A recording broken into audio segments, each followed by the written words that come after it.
एक खास शख्सियत के साथ मुलाकात। देखिए जयदेव पटेल के साथ नंबर 1 इंडिया न्यूज पर रोजाना रात 9 बजे। नमस्कार व्यूअर्स, मैं हूं जयदेव पटेल और आप देख रहे हैं नंबर 1 इंडिया न्यूज। आपका एक बार फिर स्वागत है एक खास शख्सियत के साथ मुलाकात प्रोग्राम में। आज हम बात करेंगे सिक्किम में लगातार हो रही भारी बारिश और इसी के साथ साथ लैंडस्लाइड की वजह से कहीं न कहीं रास्ते जो है अवरुद्ध हो गए हैं, जिसके कारण कहीं पर्यटकों को फंसे होने की उम्मीद है। ऐसे में वर्तमान स्थिति क्या है सिक्किम की और इसको लेकर के आपदा प्रबंधन के सामने किस तरीके की चुनौतियां हैं, इन्हीं तमाम मुद्दों पर बात के लिए हमारे साथ खास मेहमान है सिक्किम आपदा प्रबंधन प्राधिकरण के उपाध्यक्ष डॉक्टर विनोद शर्मा। डॉक्टर विनोद शर्मा जी, आपका बहुत बहुत स्वागत आज हमारे प्रोग्राम में। धन्यवाद जी डॉक्टर विनोद शर्मा जी, आपसे मेरा पहला सवाल है कि सिक्किम में लगातार हो रही भारी बारिश और लैंडस्लाइड को लेकर के वर्तमान स्थिति क्या है? देखिए, स्थिति है कि जैसा कि आपने बिल्कुल ठीक बताया कि कई दिन से लगातार बारिश हो रही थी और हमारा जो नॉर्थ जिला है उसमें वैसे भी बारिश और के मुकाबले और जो 5 जिले हैं उनके मुकाबले थोड़ी ज्यादा होती है।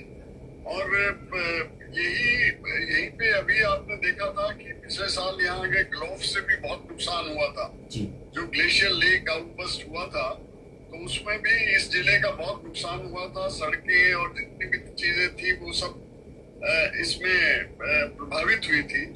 लेकिन अभी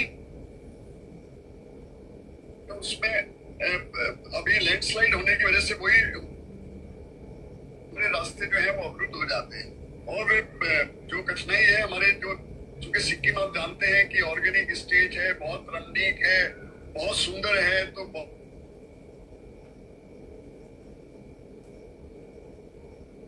और यही होता है कि पर्यटक कभी कभी वो बीच में उनको असुविधा होती है। अभी भी यही हो रहा है कि करीब 100 पर्यटक हैं जो अलग अलग जगह पे रुक गए हैं। लेकिन अच्छी बात यह है कि हमारे यहाँ जो Sikkim state disaster management authority है उन्होंने करीब सबको प्रशिक्षण दिया है। इवन टैक्सी ड्राइवर्स, इवन जो टूर ऑपरेटर्स, इवन जो भी इसमें स्टेक होल्डर हैं, वो सब जानते हैं कि हमारा जो देश है वो किन किन चीजों से प्रभावित होता है। आप जानते हैं कि सिक्किम में ये हाईली सिस्मिक है, अर्थक्वेक आते हैं, 2011 का अर्थक्वेक आप जानते ही हैं जी। लैंडस्लाइड वहाँ की मेन चीज है। चूंकि बहुत कच्चे पहाड़ हैं हिमालय, तो आप जानते हैं कि जैसे ही बारिश कहीं भी हो जाती है तो सड़कें बंद हो जाती हैं। और हमारा जो स्टेट है वो लैंडलॉक कब है, हमारे पास तो और कोई नहीं है। सड़क से बागडोगरा से या हम लोग सड़क के जरिए से ही जो है सिक्किम में पहुंचते हैं, क्योंकि हमारा जो एयरपोर्ट है वो भी पूरे बरसात की वजह से जो है रुक जाता है जी। तो पर्यटक जो है वो सब एक तरह से एक ही उनके पास साधन है कि वो सड़क से आए। और जो लैंडस्लाइड्स हैं वो कभी कभी कई घंटे और कभी तो पूरा दिन जो है वो सड़क पे उनको बिताना पड़ता है। तो ये एक हमारी मजबूरी है जी। अभी जो स्थिति है वो ये है कि लैंडस्लाइड जैसे मैंने आपको बताया कि कई जगह पे आई है।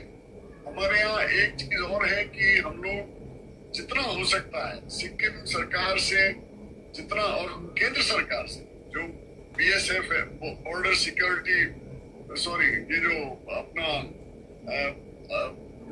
बॉर्डर रोड वाले जो हैं वो हमको बहुत मदद करते हैं।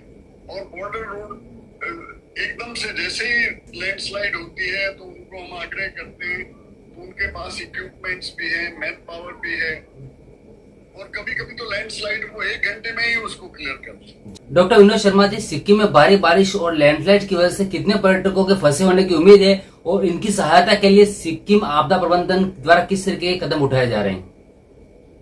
देखिए, ये तो एक बहुत अच्छी बात है। वहाँ पे देखिए, आपदा तो हमारे यहाँ बहुत आती है, लेकिन 2 अच्छी चीज है कि एक तो हम लोगों के जो ऑफिसर्स हैं, चाहे वो BDO लेवल पे हो, चाहे उससे नीचे हो, चाहे ग्राम पंचायत लेवल पे हो, उनकी ट्रेनिंग इस तरह की है कि वो तुरंत उसमें कोई देरी नहीं होती।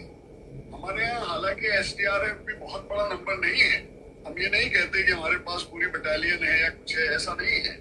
हमारे यहाँ NDRF की भी एक छोटी सी प्लाटून है, नॉट पूरा मतलब, तो प्लाटून तो बहुत छोटी संख्या होती है, लेकिन उनसे फायदा ये रहता है कि वो ट्रेनिंग देते हैं। हमारे जो जो सिक्किम स्टेट डिजास्टर मैनेजमेंट के जो लोग हैं, जो रेस्पॉन्स फोर्स है हमारी, उसको वो ट्रेनिंग देते रहते हैं। और हमारे सिविल डिफेंस, लोकल पुलिस, ये सब जो है बहुत ट्रेंड है, और वो लोकल वहाँ की पॉपुलेशन, उसकी बहुत मदद मिलती है।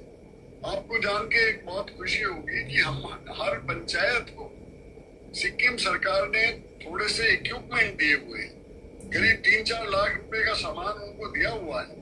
उसमें मतलब कोई बहुत बड़ी मशीन नहीं है, लेकिन फावड़े हैं, तसले हैं, ये सारी चीजें हैं, टॉर्च है, रस्से हैं, ताकि अगर कोई ऐसी आपदा आती है जैसे कि आपको देखने को मिल रही है, तो वो तुरंत जो है उस पे कार्य करना शुरू कर देते हैं। और जब तक हमारी एनडीआरएफ आए या जब तक एसडीआरएफ आए, तो लोकल जो वहाँ के लोग हैं उनसे बहुत मदद मिलती है। विनोद शर्मा जी, अगर नंबर्स की बात करें तो कितने लोगों के फंसे होने की आंकड़ा अनुमान है आपके पास? देखिए, आंकड़ा जो है मीडिया ही हमको बता रहा है अभी, चूंकि देखिए वैसे तो रजिस्ट्रेशन होता है हमारे यहाँ, जितने भी पर्यटक हैं, लेकिन कितने फंसे हुए हैं ये आप सवाल पूछ रहे हैं। अगर पूरा आंकड़ा कितने उधर गए हैं वो तो मान मिल जाएगा, लेकिन कितने और कितने के सहायता की जरूरत है, ये सब चीज हम आपको पूछ करके ही बता सकते हैं। चूंकि ये एक ऐसी चीज है जिसमें, लेकिन कोई ऐसी घबराने की बात इसलिए नहीं है कि हम लोग इससे भी बड़ी बड़ी आपदाओं को फेस करते हैं। और इसमें हमारे जो ऑफिसर्स हैं, मैं ये कहना चाहता हूँ कि उनको आप पूरे नंबर इसलिए देंगे क्योंकि वो किसी की इंतजार नहीं करते, वो इमीडिएटली वो कार्य शुरू हो जाता है। और जितने भी हम लोगों ने हर जिले की हमने प्लान बनाई हुई है कि अगर कहीं पे ऐसी चीज होती है तो कहाँ पे शेल्टर मिलेगा, क्या क्या चीज उनको दी जाएगी, कौन कौन से एनजीओ हमारे, तो वो सारी चीजें जो है हमारे पास बनी हुई है, उसका बड़ा लाभ है।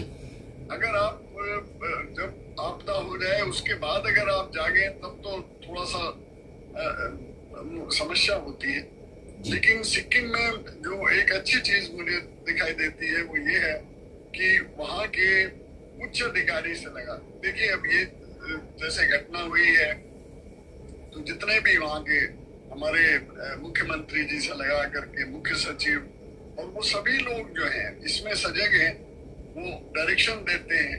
अगर जरूरत पड़ती है तो हम एनडीआरएफ को या किसी, या अगर एयरफोर्स की जरूरत पड़ती है तो मेरा कहने का मतलब ये है कि सबको अपना अपना काम बहुत अच्छे से आता है, और उसकी वजह से हमको मतलब देखिए इकोनॉमिक लॉस तो होता ही है, सड़क टूट जाती है आपका, लेकिन जान की जो हानि है वो हमारी बच जाती है, कम हो जाती है। जी डॉक्टर विनोद शर्मा जी, अगर हम बात करते हो सिक्किम में भारी बारिश और लैंडस्लाइड के बीच में रेस्क्यू ऑपरेशन करना आपदा प्रबंधन के सामने कितनी बड़ी चुनौती है?